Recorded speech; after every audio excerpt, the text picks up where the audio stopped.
And I was on a 2-week road trip last month, so I'll get you up to speed on what I've been doing. And this was a promo for it. We did a Creation Science revival in Baraboo. So they gave me Creation Sunday School, Sunday service, Sunday night, plus Monday night, Tuesday night, and Wednesday night. And this was the promo for it.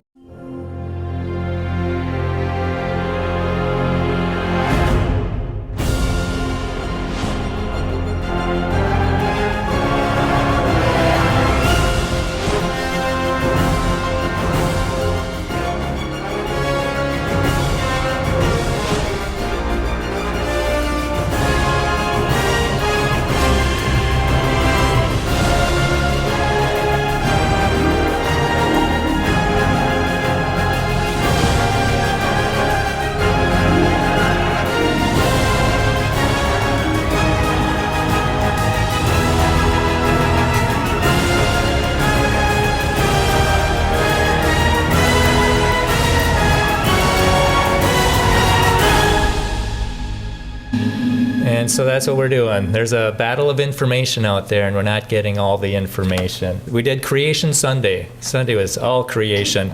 And then Monday, Tuesday, Wednesday, we took a look at Revival of the Truth. We're not getting all the information. And my point, when I go to college, kids ask me, what are you doing here? It's like, I just want to give you an opportunity to think. And you need to see both sides if you want to think. And in the science class, you're allowed to think about creation? No. It's like, that's why I'm here. So we need all the information. That goes on to different areas of life too, because if we lose the creation evolution battle and we reject God's word, there's a whole lot of, that mindset leads to a whole lot of stuff that's not good. Let's just put it that way. And so Monday night we did Behind the Vaccine Curtain. We took a look at that, and I edited it. And that one, I put it up, and there was like 200 views in the first couple of days. I couldn't believe it. That's on my Rumble channel. I think it's the Solidify Your Faith one. They said, should I vaccinate my baby? And I put it up on YouTube, and YouTube censored it. They said I broke the COVID misinformation, but all the stuff was before COVID. It was vaccine experts in 2018 and 2017, and I appealed it, and they rejected my appeal. And so what we're having here, and you look down here, it says contradicting expert consensus. Do you see that right here? This is their community guidelines, contradicting expert consensus. Well, would the experts agree with creation? No. Consensus is evolution. And a lot of times the consensus has been wrong. And just to bring it into the mainstream here, this is Jesse Waters. And what happened when there's a scientist who's really pushing consensus. And science is not consensus. If it is consensus, it's not science. But just listen to how he wants to stay on the main thought. This is world-renowned astrophysicist Neil deGrasse Tyson, a scientist, explaining why you and everybody out there shouldn't ask questions. Watch. There's a list of top-ranking medical professionals. Just take a look. I'm talking about, excuse me, Dr. Peter McCullough. No, I want to go through what happened consensus. Here. This is the problem with the consensus. The consensus. Okay, medical professional. I want you to because the medical is so huge. I can find you an astrophysicist who is sure we've been visited by aliens. The problem was the scientific method died here, and this is the point I want to make. It died a death here, and I need you to help me save it, because Dr. Peter McCullough is the leading cardiologist. I don't care if titles don't matter here. But what should matter? They don't matter. What matters should matter? Is the consensus. I'm not interested in medical pedigree. I'm interested in medical consensus, in scientific consensus. Scientists that were on the ground, that were dealing with patients, were being censored, were being shut down. Their YouTube channels were being shut down. Their LinkedIns were being shut down. Because the individual scientist does not matter. So let me get this straight. The scientist doesn't want you to follow the scientific method because it goes against the scientific consensus, even if the consensus was wrong. And it's not just the vaccines. The consensus did the same thing with COVID. Remember when Fauci and company said COVID came from a wet market? That lab leak theory went against the fake consensus. If you mentioned it, you got censored and smeared as a crazy person. Hey, kook, the coronavirus came from a bat. Definitely not the coronavirus lab around the corner. And so that's where we are today. That's consensus. They want us all to think a certain way, and they may not want creationists someday. We're not following the consensus. And, I've heard rumblings that they wanted to make it illegal to criticize evolution. or germ theory or plate tectonics, things that they really can't defend scientifically. And so, so that's just kind of the backdrop to where we are, the culture we're living in. That was Monday night. Tuesday night was Be Vigilant, where we took a look at the COVID corruption, and then we went Go Ye. What do the tyrants have in store for us, and what can we do about it? That was Monday, Tuesday, Wednesday. And then from there, I went down to Altoona, Pennsylvania. Anybody ever been to Pennsylvania? Man, is that a hilly place. I could just shudder if it's icy. He said the salt tracks have to back up the hill. And that makes sense, because if they're at the top, they're not stopping. And I was able to speak at their church to the kids, and that's where I was Sunday morning. And then Monday, I spoke at a school and another school. And then I went to Penn State, and I had a table, and I did a survey. You can't read it there, but it's how did we get here? Creation, evolution, intelligent design, or whatever. Don't know. And so I did a survey there in about after an hour and a half, because we were there the night before to see how do you get a table. And they said if nobody's using a table, just use it. And so we were there about an hour and a half, and then administration came and said, you're not approved to be here. And so we had to leave, and we went outside, and there just happened to be a fire drill. So there's all these students outside, so we went to them and talked to them. And yeah, so it was neat. I got to talk to an evolutionist, and he helped him understand you need to see both sides, and you're not getting both sides. And the final tally at Penn State Altoona was 27 for evolution and 18 for creation, and 3 for don't know. So that, and I've been doing this survey around, if we get time at the end, I'll show you what other results are. And creation is doing a lot better than I thought it would on the state campuses. Then I spoke to the homeschoolers, then went to Ohio and talked to Awana, and then I went to talk to their Christian school. And then Friday night I was in University of Illinois Chicago talking to their international student organization, and there was probably 20-some students there. It was a lot of fun.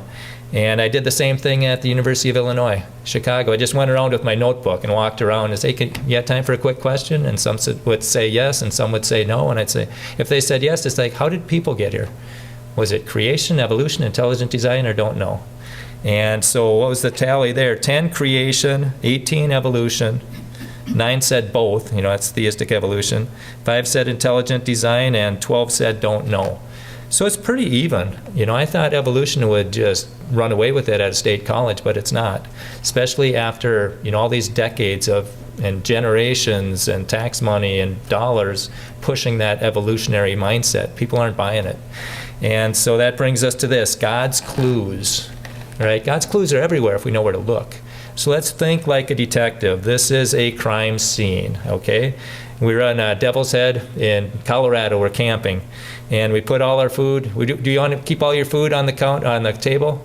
No. We put it all in our trunk, and about 30 feet away from our tents, we woke up, and this was on our car. Okay, what is that? Did that just evolve? Can anybody, did that just, the rain, the wind, whatever, put that? No, it seems like something was there. And we're like, well, what was there? And we looked at the footprint tracks, and it looks like there was a bear trying to get into our trunk. And so we didn't see the bear, but the evidence is pretty strong. There was a bear, and this is our backyard. We got some scratches on a tree. We don't know what happened. And then, if you didn't see what would happen, then there's some marks on this pillow. There's some puncture marks and some scratch marks. What do you think happened there? Anybody want to take a guess? You didn't see what happened. What do you think chewed up our... Well, now we'll give it away. There's a bear, in our backyard. Came and drooled on my wife's flip-flops and took her pillow and played with it and did the scratch marks. And then I put some sunflower seeds out there. And then I biked off to a baseball game. And I figured, he'll come by that night and he'll eat But he came back within like 20 or 30 minutes. And he's there, and it's sunshiny, and my wife's on the step talking to my son on the phone, and then it gets cloudy, and then it gets sunny, and he was there a long time. Now that you have a picture, you can see what made that, And now, I submit, we look around our earth, and there's clues on our earth. And I say the picture, if you will, of the earth is the Bible. We've got incredible design everywhere, which points to an incredible designer. We've got fossils in the rock layers, which points to a flood. And there's a lot of stuff scientifically that points to the Bible. Okay, and so we just have to have our mind set up on what's designed and what's not.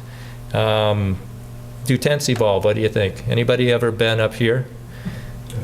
Anybody ever been to the Boundary Waters? Anybody? Okay, do you go up there and just hope a tent evolved up there for you? No, after all these millions or billions of years, that should happen, right? No, no, no. Then you can tell, you know, what's and I used to say what's designed and what's natural. But the trees, that's an incredible design. Everything in that picture has a design. And it's just that some are man-made, and you got to bring it all up there. So that's us. There's 4 in the cab. And we had to paddle out there, and we didn't portage. You know, we had backrest in the front and the back, but we lived like kings up there. We had popcorn and everything. So a lot of that stuff is designed. And that was our Hotel Marriott with our breakfasts in the morning. And so we need to look about, you know, where's the design, what's man-made, what's natural, and then when you see something natural, look at the incredible design. That points to incredible designer. And this guy says Darwin gave a test for evolution. He said if you find something, some species, some part of a species out there that you can't build step by step, then my theory is a failure. Okay, so by Darwin's own pen, evolution should be rejected. All right, so I mean, what couldn't have come about, you know, step by step? You know, just close your eyes once. Okay, close your eyes. Close your eyes. Okay, now open them. Okay, that's my son. All right. But now that image going into your eye, it's not a little camera there taking it. It's all these sensors.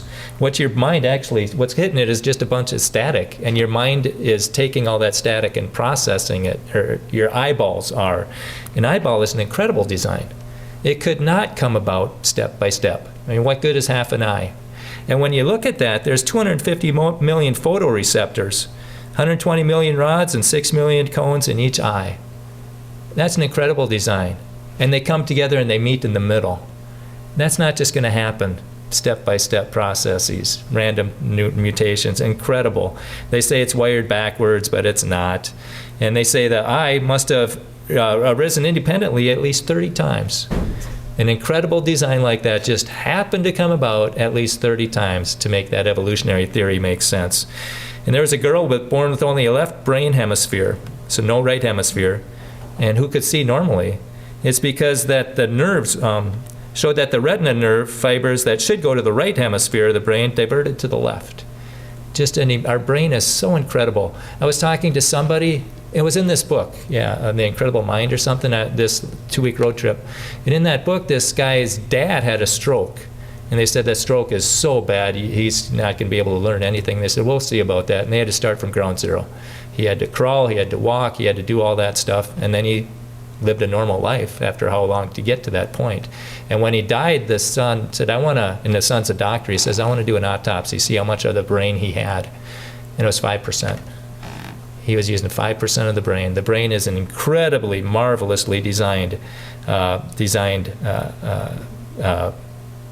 an incredible design. Okay, so they're quite astonished just to see how well a single hemisphere of the brain of the girl had adapted to correspond to the missing half. So God's given us an incredible. And then Bob Enyart, he gave a challenge. This PZ, he's a evolutionist, and he gives him this challenge. He says, PZ, this is the Trochlea challenge. PZ, how did that sling evolve? How did that muscle know to go through that sling? You know, just a little, your evolutionary, how would that happen? And he can't do that. All right, now touch your belly button, okay? Your belly button, that's another amazing design. You know, because as a baby, you're living in fluid, and then within a minute or two, you're living in air, and you have to make all these changes. All these valves have to close. So now you went from the baby in fluid to the baby in air. So now you're using your lungs and your heart and stuff. And so there's at least 4 valves that have to close. The one in your heart closes. Another one closes. All these, and you can listen to. Dr. Gazelle, he gave this talk at TCCSA, all these valves that have to close to shut off the placenta and open up to the lungs. It's just an incredible thing that has to happen at the right time. You know, you can't wait for it to evolve. It has to happen. Incredible. And he gave that talk, and you can see it on YouTube if you're interested in this. It's called You've Come a Long Way, Baby. Dr. Joseph Gazelle, but that's the type of speaker we get at TCCSA.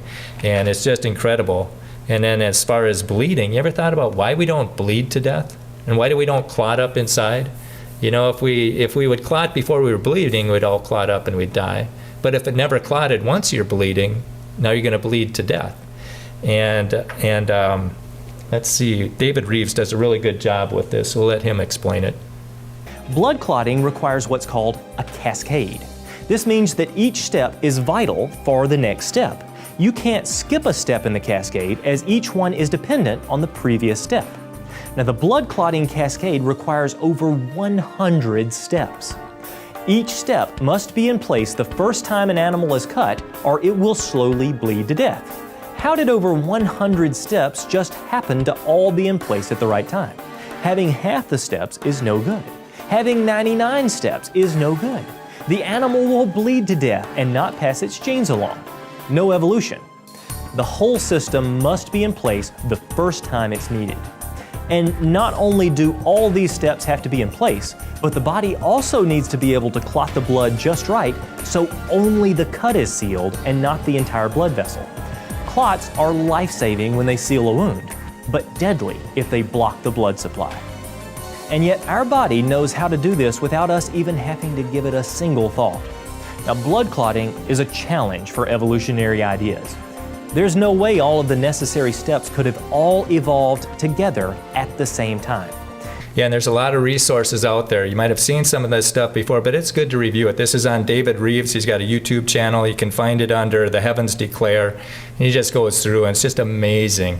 Okay, and I did this at a museum, a Mastodon Museum down in St. Louis. Stopped there, and they got the geologic column and the mammoths and all that. And I asked the person working there, and I asked him, what came first, the heart or blood cells? And they said blood cells. And I said, well, what good are blood cells without a heart? And they said, well, heart. And I said, well, what good is a heart without blood cells? And I said, okay, I'll give it to you. In all this billions of years, all this great universe, you got the first heart with the first blood cells miraculously at the same time. What good are they without a digestive system, or a skeletal system, or a nervous system, or anything? It had to be fully formed, fully functional right from the get-go, or we're dead. And then they started to watch me a little closer. And I took a picture during one of their videos, and the guy came up, hey, that's copyrighted, you got to delete your picture. But, I just ask questions. That theory can't explain a lot of questions, and we're going to give you a lot of clues. It's like this mousetrap. You take any one of those 5 pieces away, it's not going to work. Well, just think all the billions of pieces in your body that have to work properly. And it points to an incredible designer. Okay, this is the Fibonacci sequence. In the Fibonacci sequence, the first 2 numbers are 0 and 1, and each following number is the sum of the previous 2 numbers. As the sequence climbs, the ratio of 2 of its higher values nears the golden ratio, or phi. These special numbers often occur in nature, like in the spirals on a sunflower. The same patterns show up in the circular layers of a pine cone or pineapple, and in clusters of conifer needles. So, what does all this mean? Well, evolution can't explain the development of mathematical laws, but the Bible can. Scripture solves this mystery by pointing us to the truth of the intelligent Creator. God created all things, both visible and invisible, like math. Like math. Yeah, and I look at that Fibonacci sequence, it's everywhere. If you know what you're looking for, it's even in our hand. Finger bone lengths follow the proportions of the Fibonacci number sequence. The sum of the smallest 2 segments of a finger equals the length of the third, and the sum of the second and third equals the length of the 4th bone. Your hand is a mobile golden spiral, perfectly balancing strength and dexterity. I think that's God's fingerprints. Wherever we look, it seems, we see that ratio. Like you said, it's in the sunflower seeds. You go as small as our DNA, you find that same ratio. DNA molecule measures 34 angstroms long by 21 angstroms wide for each full cycle. It's the double helix. And you see that same curve in a shell, in horns, in spider webs. And you see it as you go, it's in a hurricane, that same spiral. And then you go out as far as we can look, it's in a galaxy. And I'm thinking God's saying, hey, look at me, look at me. I mean, what are the chances of having that same spiral in all those different places? And I just, again, think that's God's fingerprints. And speaking of DNA, he can make $10 million if he can prove how the DNA molecule formed naturally. That's in The Origin of Life. I think it's Voices of Oxford. It's evo2.org, I believe it is, $10 million. And I'll bring that up at St. Cloud State. If they vote for evolution, I'll say, how did life begin? And then they'll try and say, well, scientists know. And then I'll show them the textbook that says somehow, despite the harsh environment, the first living organisms appeared. Science has no idea how life began. And they certainly have no idea how DNA formed. And so that's a good, and then one time I was up in Alexandria. The guy put his mark under creation. And I said, well, why'd you put it there? And he said, well, that's where everybody else's was. And so what we see is there's probably 15 or 20% on either side. You just are not going to change their mind. But there's 60 to 70% in the middle that'll go whichever way the current is strongest. So that's why we're doing this club. We're trying to get the current stronger to creation instead of evolution. And it's the DNA, it's the language of life. And this is just a little bit about what's happening inside every cell in your body. It's just incredibly complex. What you are about to see is DNA's most extraordinary secret: how a simple code is turned into flesh and blood. It begins with a bundle of factors assembling at the start of a gene. A gene is simply a length of DNA instructions stretching away to the left.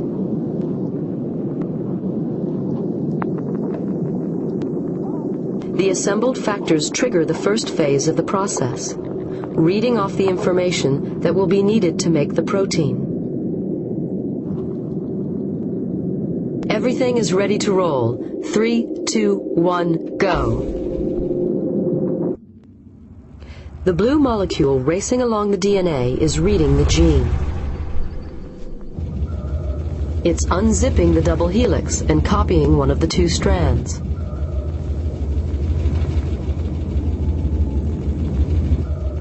The yellow chain snaking out of the top is a copy of the genetic message, and it's made of a close chemical cousin of DNA called RNA. The building blocks to make the RNA enter through an intake hole. They are matched to the DNA, letter by letter, to copy the A's, C's, T's, and G's of the gene. You are watching this process called transcription in real time. It's happening right now in almost every cell in your body. And so do you see the incredible design there? That's just supposed to happen trillions of times over and over and over again. There's no way. And that goes on to say you're watching it in real time. So that's happening all the time inside your body in all the cells that are duplicating. It's just it points to an incredible designer.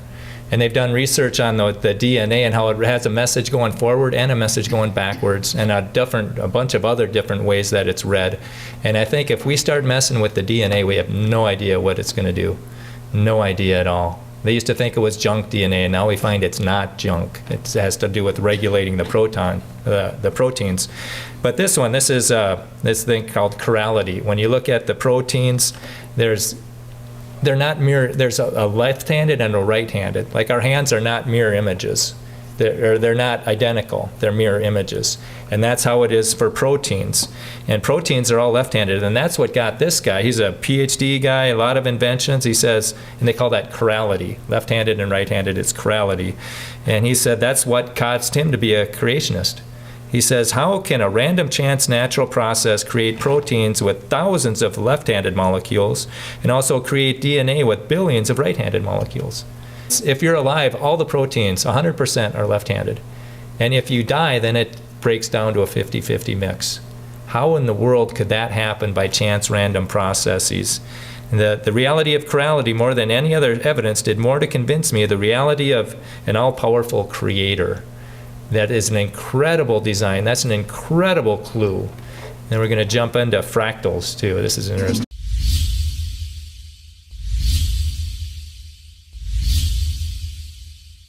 Can evolution explain math? The Mandelbrot set of numbers reveals a secret code that went undiscovered for thousands of years. While mathematicians can plot this set by hand, today's computers show with great precision that beauty is built into numbers. And when you take a closer look at the Mandelbrot set, you see the pattern goes on without end. This is an example of a fractal, a type of structure that repeats infinitely on smaller and smaller scales. Snowflakes have a fractal quality. Why is this? The laws of nature responsible for snowflake formation are mathematical because they stem from the mind of God. Fractals occur both in math, which is abstract, not made of atoms, and the physical world, which is made of atoms, because they have the same designer. Lightning branches occur in a fractal pattern, and so does broccoli. If the universe was formed by chance, why would nature follow mathematical rules? Yeah, why indeed? Why indeed? And Jason Lisle does a really good job of explaining fractals. And the image on the left, that's a graph. That's a graph of a mathematical equation. The one on the right is a fern. And the same thing is this. It's a mathematical program on the left, and it's a galaxy on the right. Same thing with cauliflower. And that's an incredible clue. Just, I mean, where did math come from? Did math evolve? You know, what they say is there's only matter and energy from the Big Bang. That's all they think we are, is matter and energy. Well, I got a question. Where did the information come from? And Jay Siegert, he was talking to an evolutionist, and they're pretty good friends, I think, out in the West Coast. And he was telling him, you know, you can't disagree with me. He says, sure, I disagree with you. And he goes, no, you can't disagree with me. And he said, well, why not? He says, because you're just matter and energy. Matter and energy can't do anything. You can't disagree or agree. So you use their foundation to show how absurd it is. I mean, how does an evolutionist explain a platypus? You know, a tail like a beaver, bill like a duck, fur like an otter, spurs like a rooster, webbed toes like a water bird, poison glands like reptiles, and it goes on and on and on. I mean, what's his common ancestor? He must have came from everything. Yeah, it's just amazing. Oh, and then the giraffes. They put words to this. The first words you hear, or kind of hear, are, look at her, she's all neck and legs, all right? She's all neck and legs, look at her. Oh, I am looking at her. Stop looking at her. You just told me to look at her. Ow! Ow! Ow! Ow! I was right at my throat, that. Yeah, they call that necking. They do. And you see the long-necked dinosaurs, they're always with their necks crossed. Maybe the long-necked dinosaurs did that. How many bones do you think are in that neck? Anybody know? Same number as you and me.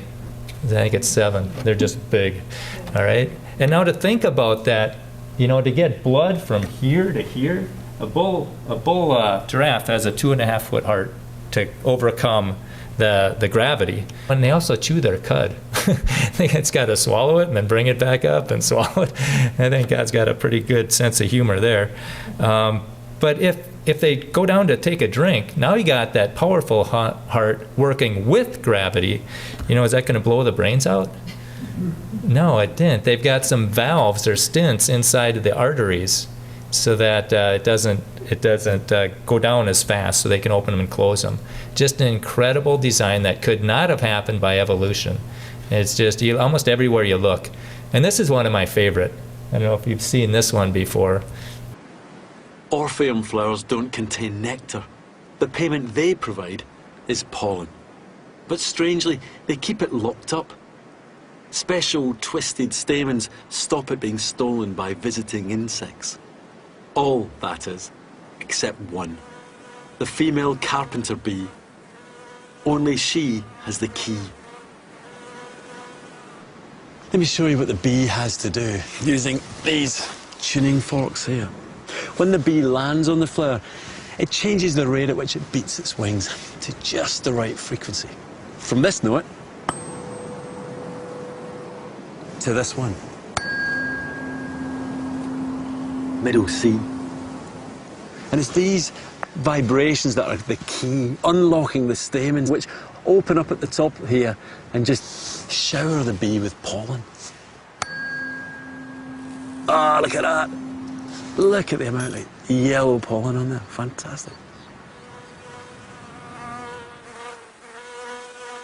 Now watch the bee do the same, hitting the middle C note with the beat of its wings and unlocking the pollen. No other insect does this. It's incredible, isn't it? One single species of flower, one particular type of bee have evolved together to give this intimate partnership. have evolved together. Did you get that? They just happen to evolve together. And it just happens to be middle C. I'm looking at that middle C. That's what it opens up as. And it's like God saying, look at me, look at me. I mean, there's no way they're going to evolve together. And speaking of the bumblebee, it's not supposed to be able to fly. You know, the laws of physics. But they do kind of like how we do when we tread water. Instead of them just going up and down, they kind of do this thing. And so then they can fly. They just don't know they're not supposed to. Now this is an old video, but it shows how bees communicate. When a scout bee dances straight up on the honeycomb, she is telling the other bees they can find food by flying directly toward the sun. If food can be found by flying away from the sun, she dances straight down. By varying the angle of the dance, a scout can indicate a food source in any direction. 90 degrees to the right of the sun. 40 degrees to the left of the sun. But how is a bee able to follow bearings with respect to the sun? This would imply the bee has some kind of compass, and so she has. An amazing polarized light compass built into her compound eye. To demonstrate that the bee language really works, we set out 3 feeders. The first near a stream. The second near a grove of trees. The third along a fence. The scout discovering feeder number 1 is marked with a dot. The scout discovering feeder number 2 is marked with a bar, and the scout discovering feeder number 3 with a cross. In a matter of minutes, the scout bees are back at the hive, busily sharing their discovery with the other bees. Now let's see how well the messages are received. The bees crowd around, sensing with their antennae the movements of the scout. These bees are marked with the same symbol as the scout bee they are attending, but with a different color. In a short while, the marked bees begin to arrive at the feeders, but only bees with dots visit feeder number 1. Only those with bars visit feeder number 2. And only crosses visit feeder number 3. In each instance, the bees visit only the feeders they have been told about. So we say the dance of the bee is a briefing session, communicating to other bees specific and precise information as to the kind of food, its sugar content, and the direction and distance which must be flown to reach it.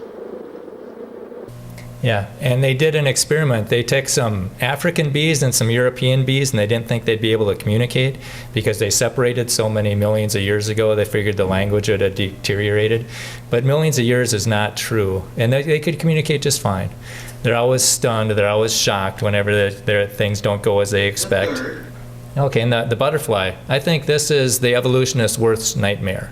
Because the butterfly, it takes 4 or 5 days and turns into a caterpillar. The caterpillar is just an eating machine. It's got no reproductive organs. Goes into a chrysalis after 14 days. And then he's in there in about 2 weeks. And he's just liquefying himself. It just breaks down all that stuff and puts it all back together and comes out a butterfly that can lay the eggs. So evolutionists, how did he do that in one step? Because if he gets halfway through, he's dead. He could get 99% of the way through and he's dead. There's no butterflies, how did this come about? They just cannot answer that at all. And this is, they fly down to Mexico. The monarchs that we see on this side of the Rockies, they fly down to Mexico. This is their life cycle. This is what happens to, the monarchs that we see here aren't the ones that left Mexico. They follow the milkweed. And they'll go and lay their eggs, and then they'll die, and then those ones will go and lay their eggs along the milkweeds, and they'll die, and those ones will lay their eggs, and then they finally get up to Minnesota after about the 4th generation. And how do they know that it's going to get cold and that they better leave or they're going to be dead? But they all fly back down to Mexico, to the same place where their great-great-great-grandparents were. How in the world do they know that? And this last one, the ones that fly down there, they call them the Methuselah generation. They live 9 months. The rest of them live about a month and a half. And speaking of migrations, anybody ever heard of this golden plover? The Pacific golden plover is a shorebird which lives in the great Arctic North. Weighing only half a pound, it lays about 4 eggs that hatch in 24 days. After having its chicks, this bird embarks on a courageous and Herculean migration. Yeah, he's up in Alaska. He can't live in the winter there. So where do you think he's going to go? What do you think? If you have to get somewhere warm, where would you go? What? Florida. Or yeah, I would go down the coast. Go down to Mexico, right? That's not what they do. They go to Hawaii. They take off, go to Hawaii. How do they know Hawaii's there? And the parents take off, they leave the kids. Kids have never been there. And they get really fat and they get so much energy, but they don't have enough energy to get to Hawaii unless they fly in formation. So they all have to take off and know how to get there or they're dead. It's just an amazing migration. The hummingbirds, they do the same thing. They fly over, some of them fly over the Gulf of Mexico to get to where they're going to winter. And they're just an amazing design. 13 licks per second. It's just amazing. Oh, and speaking of migration, this is the salmon.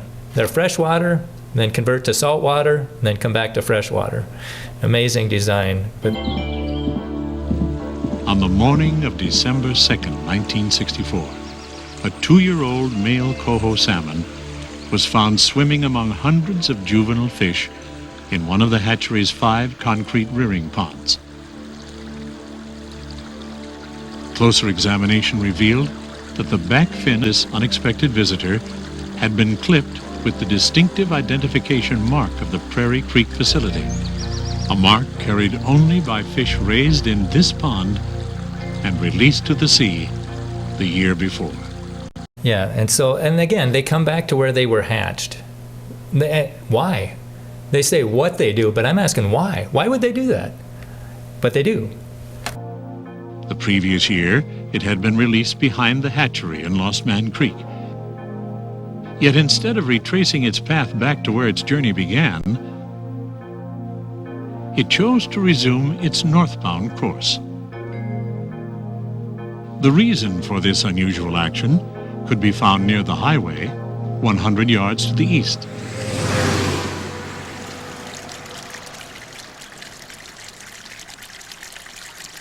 Well water, draining directly from the hatch. Yeah, directly from where it was hatched. Yet the difficulties to be encountered had only begun.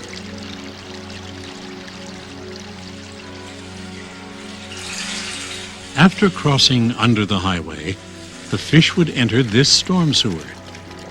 Its final glimpse of daylight would illuminate a jump into this 12-inch pipe. Then, in the darkness, the salmon would swim under the hatchery parking lot directly toward its final destination, only to meet a hopeless dead end. Under these walkway boards, less than 10 feet from the rearing pond, the fish would find itself trapped in a concrete flume. Yet spurred on by the overpowering scent of well water that poured in around it, the exhausted traveler refused to give up. Searching for an escape, it would locate the opening of a 4-inch drain pipe. Then, squeezing its body inside, would ram its way through, until again being stopped, this time by a 90-degree upward bend in the pipe. Drawing upon its final reserves of power and will, the fish would make the turn to be faced once more with an overwhelming obstacle. The remaining 3.5 feet of standpipe was covered with a framed screen weighing 8 pounds, nearly 5 times more than the fish itself.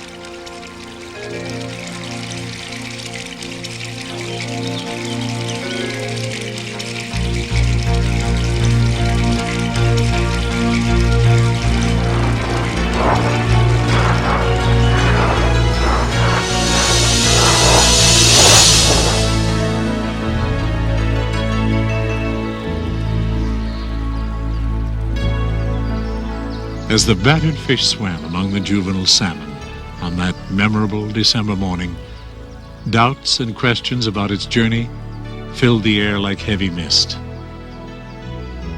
Finally, the decision was made to lift the boards covering the drainage flume. And moments later, speculation gave way to awe and wonder. 72 coho salmon, all bearing the fin clip of the Prairie Creek hatchery, were trapped within the flume. Each had battled alongside its indomitable companion to make all but the final leap back to the pond where life began.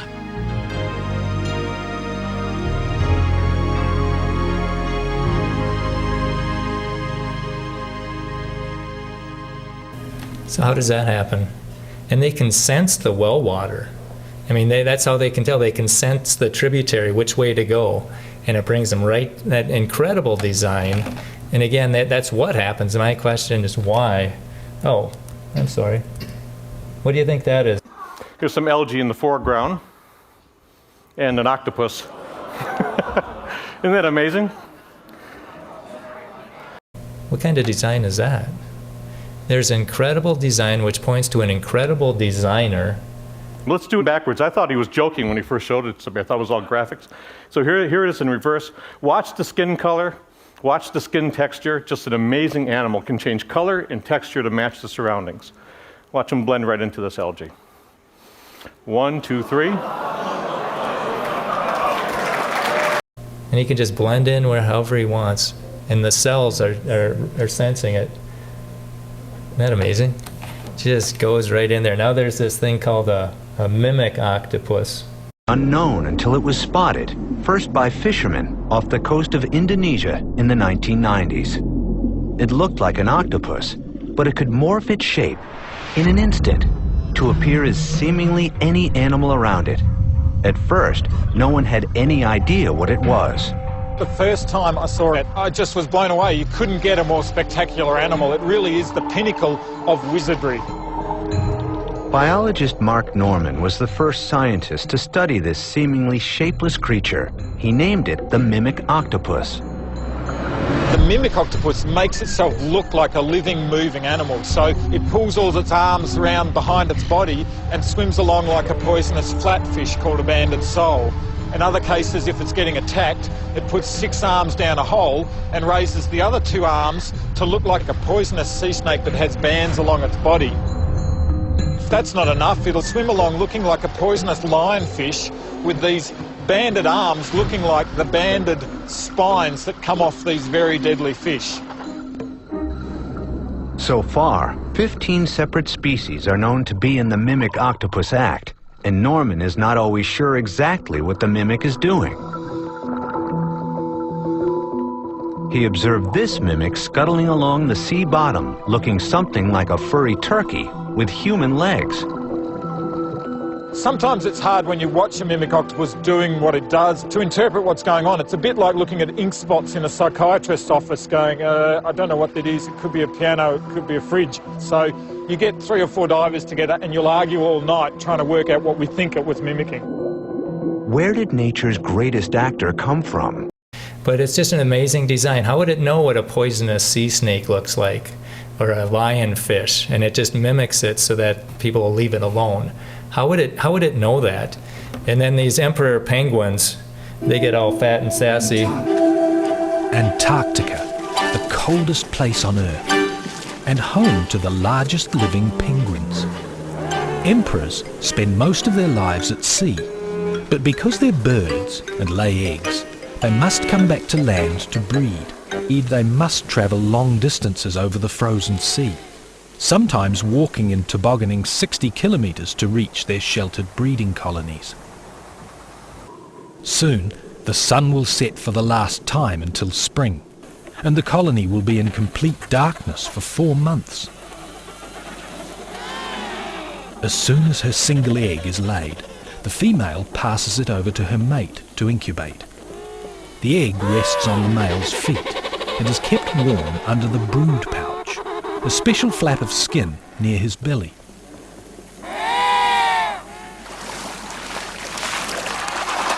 The female's task is over for now, and she returns to sea to feed. While winter temperatures can drop to -50, the male incubates the egg at more than 30 degrees Celsius within the brood pouch.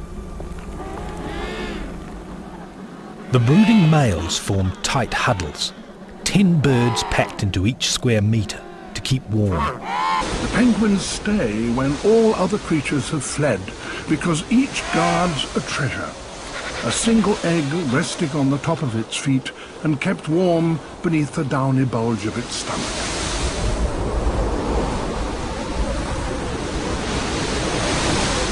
There is no food and no water for them, and they will not see the sun again for 4 months. Surely no greater ordeal is faced by any animal. Each bird takes a turn as a windbreak on the outer edge of the huddle as they move around to keep warm.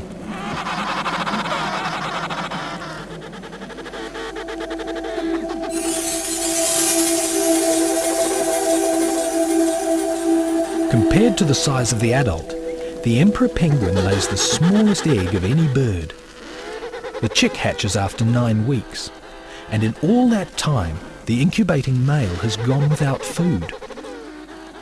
He has survived only on his body fat, and yet he still manages to feed the chick with an oily secretion from his crop while he waits for his mate to return from feeding at sea.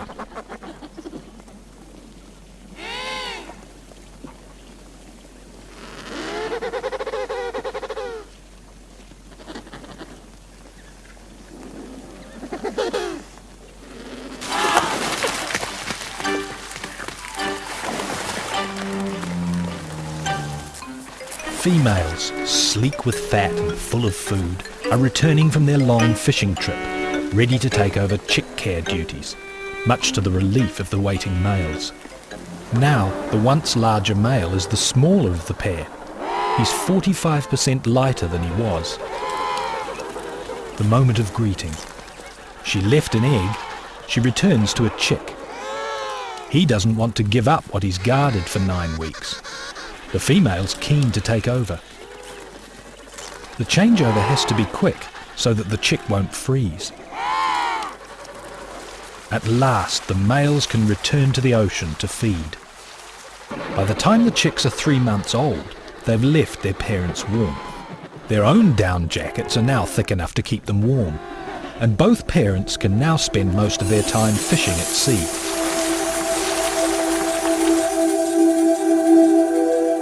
It won't be long before the chicks join their parents underwater, where the emperor penguin is truly at home. I think it was designed for water. I don't buy that wings thing millions of years ago. We've created a plexiglass wonderland just so you can observe how amazing this creature really is. The octopus. Imagine that you're an octopus, like this Cyanea here. Your body has no bones. None. And what that means is that you'd be able to go almost anywhere you want to.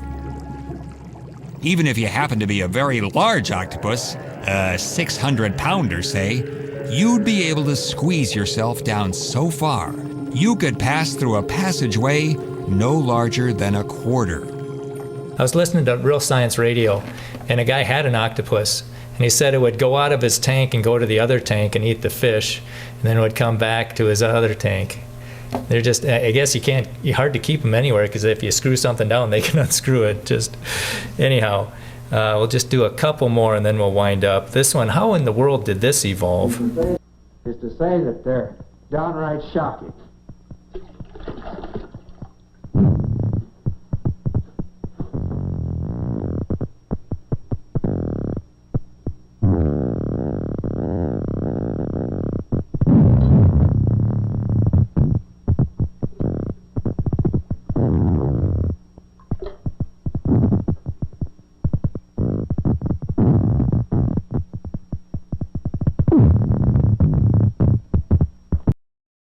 But even under these conditions, he should give us enough power to light the lights.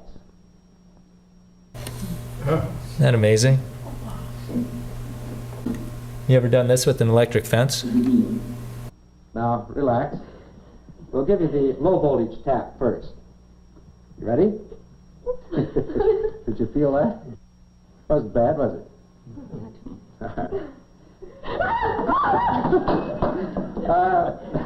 Ladies and gentlemen, I'd like to have you meet a group of confirmed believers in electric eels.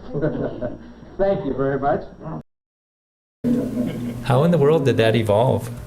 You know, it's just an incredible design, again, points to an incredible designer. And I think one of the biggest clues that God left us are fossils. You know, that dead deer on the side of the road, is that going to turn into a fossil? No, it's going to decompose, it's going to get scavenged, it's not going to turn into a fossil. The only way it turns into a fossil is if it's buried rapidly. Therefore, if there's any rocks that have, layers of rock that have fossils in them, they were laid down rapidly, not over millions of years. And that's their whole geologic column. Had to be laid down rapidly or there wouldn't be any fossils. And let's take a look at Lucy. How do you go from hundreds of bone fragments to 47 skeleton bones to a missing link that supposedly lived 3 million years ago named Lucy? In school textbooks across the country, Lucy is represented as a clear ape to human transition, walking upright, holding babies, and gazing intelligently as she walks. This teaching sows seeds of doubts in the minds of Christian students, leading them to believe that the biblical creation account is based on far-fetched fantasies. But is this really true? Is Lucy really our early human ancestor? Well, let's take a look at the evidence from head to toe. Made of hundreds of bone fragments glued together to make 47 parts, even accidentally including a vertebrae from a different species, do we really know what she was? Her skull, inner ears, locking wrist, curved fingers, and short legs reveal that she was definitely an ape. But that's not what evolutionists want you to think. Shown with human expressions, eye whites, which no apes have, and walking upright, they want you to think she was on her way to becoming human. The truth is, we were created in the image of God, and not in the image of apes, out of the dust of the earth, and given the dominion charge to rule over all of God's creation. That's why we put apes in the zoo, and not the other way around. We sing, worship, have ceremonies, pray, educate ourselves, and do so many other things that reflect the fact that we are spiritual beings and not animals. See more on this topic and others at debunkevolution.com.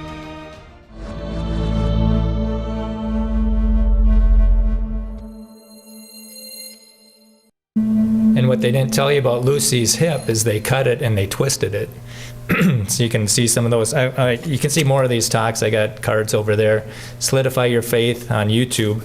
And then they also left footprints, human footprints with dinosaur footprints. This Roland T. Bird, a field explorer for the American Field Museum, reported 15 to 20 inch long, clearly defined human footprints with the dinosaur footprints. So what does an evolutionist say? Oh, it must have evolved. Well, left, right, couldn't have been. They had the Dallas Crime Unit go out there and say, no, these are human footprints. That's what made them. And they said, oh, somebody carved them. This guy moved the riverbank, 6 feet of it. And underneath there, he found more footprints. Left, right. And this one, they found a footprint in the rock. And they said, oh, that's a forgery. And so they cut the heel, and there was compression ridges under the heel, and then so it couldn't have been carved. You can't carve them. And they said, well, somebody just took a dinosaur footprint and carved the toes onto it. And so they cut them too, and they found the compression ridges. And this is an actual dinosaur stepping on a human footprint. And they could do CAT scans or something, which showed, again, the compression ridges. And this is very controversial. And like I said, get all the information so you can think. There's a lot of people that say it's a fraud. Okay, but listen to the people that had found it and said, no, it's not a fraud. And those two people would be Dr. Don Patton and Carl Baugh. And I go into this more in my dinosaur talks. And I think I'm going to end it with my favorite of all. This is Daniel Kish. Yeah, it's just an amazing story. What else has God put into us? By 13 months of age, Daniel Kish had lost both eyes to a cancer called retinoblastoma. Instinctively, he soon began to make clicking sounds and started to echolocate just like bats do. Those clicks you hear are from his mouth, not the tapping of his cane. Big open area, but we're approaching a structure. He calls this flash sonar. Flash sonar has become Kish's primary means of navigation. So in my case, it wasn't something I was really aware of. It just happened as a consequence of my childhood experiences. I get an image that occurs in a 360-degree field.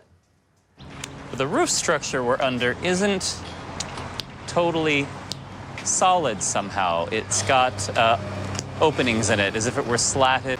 As a kid, I was raised to think of myself as pretty unremarkable. My parents, their emphasis, their regard for me was you're a kid like any other kid. He got his first bicycle at the age of 6. I learned to click like a maniac, and I learned to ride around the neighborhood. And if I ran into a pole, my parents just didn't make a big deal out of it. Running into a pole is a drag, but never being allowed to run into a pole is a disaster. Riding a bike blind has become a kind of stunt he does to raise awareness that the brain can adapt and that people can do far more than they realize.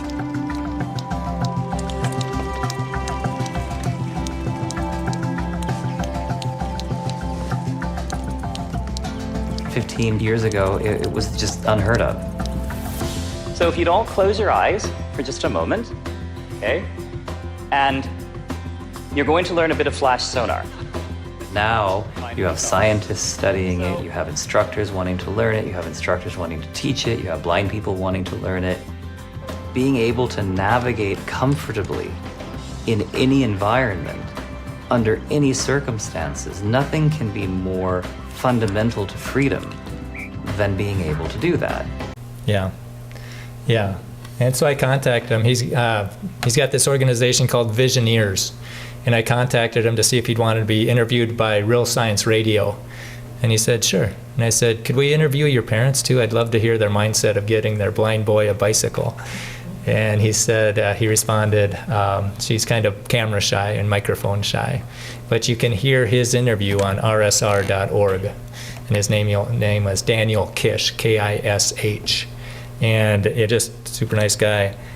It's just amazing. Everywhere you look, when you start looking for design, you'll see it everywhere. And when I'm at St. Cloud State, I'll say, hey, do you think that building got put together by chance, or did it have a builder? Chance random processes. And they'll say, well, it had a builder. And I said, well, you never saw the builder. Well, there was a builder. And I said, it'd be kind of absurd to think the building got put together by chance, natural processes. And they say, yeah. And I'd say, well, how much more absurd is it to think that your body got put together by chance, random processes? Because your body's a gazillion times more complicated than a building. And so we have those discussions. We're just trying to plant seeds in them, put a pebble in their shoe that irritates them. And I ask questions, because questions that aren't answered properly don't go away. And hopefully it wakes him up in the middle of the night and he starts to think, try and get both sides so he can actually think. Are there any questions, comments, concerns? Like a baby developing its organs and cancer, but even down to the eyelash. Yeah. It's just, the more you think about it, the more amazing. Yeah, the birth of a baby is an incredible miracle. All the things that have to go right, incredible. And to think we're a copy of a copy of a copy of a copy of a copy going all the way back to Adam, it's amazing we work at all. But he's got the DNA repair system. I mean, our DNA is getting ripped apart every day, and there's a repair system that goes through and fixes it. It's like, so what evolved first, the DNA or the repair system? There's just incredible design. And actually now we're farther away from starting life than we were 50 years ago when they did that, or 70 years ago when they did the Miller-Urey experiment. They made proteins, but they were 50-50 mix, and that's another talk. But we're actually farther away from starting life now because we know how complicated it is. The more we learn about the cell, it's like, whoa, boy, this could not have evolved. There's no way this came together by chance, which points to an incredible designer. And he designed us, and he's the creator, and he sent his son Jesus to die for our sins. And basically that's why we do what we do. Because if people reject God, the creator, what chance do they have of putting their faith in God's son to pay for their sins? And I think our time is up. So we went through a lot of stuff. And I'd like to thank everybody for coming tonight. Thank you for taking time out of your busy schedule.